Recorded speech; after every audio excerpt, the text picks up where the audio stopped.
বাসনার প্রেক্ষিত থেকে যখন আপনি দেখবেন, তখন আপনি কি ভগবানের কাছে আসুন, আপনি ধার্মিক হন, কি আপনি সাধারণ মানুষই থাকুন না কেন, যে কোনো ব্যক্তির জন্যই বাসনা পীড়াদায়ক, বাসনা ক্লেশদায়ক। তাই যে কোনো ব্যক্তির জন্য বাসনা করার ক্ষেত্রে মন ইন্দ্রিয়কে লাগাম টানতে হবে, যেটি হিরণ্যকশিপু কখনো করেনি। এবং তার ফলে যেতে যেতে এমন একটা জায়গায় গিয়েছে, যখন হিরণ্যকশিপুর নিজের আপাত দৃষ্টিতে সর্বময় ক্ষমতাই হিরণ্যকশিপুর পতনের কারণ হয়েছে। এত বেশি জড় বাসনা করেছে এবং এত বেশি পরিমাণে তার বাসনা তার ইচ্ছা মতো পূরণ হয়ে গেছে, তখন সে অশান্ত হয়ে গেছে।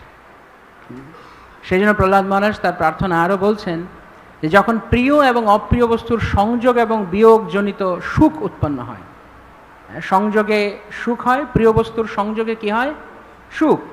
অপ্রিয় বস্তুর সংযোগে দুঃখ। অপ্রিয় বস্তুর বিয়োগে কি হয়? সুখ। আর অপ্রিয় বস্তুর আশাতে দুঃখ।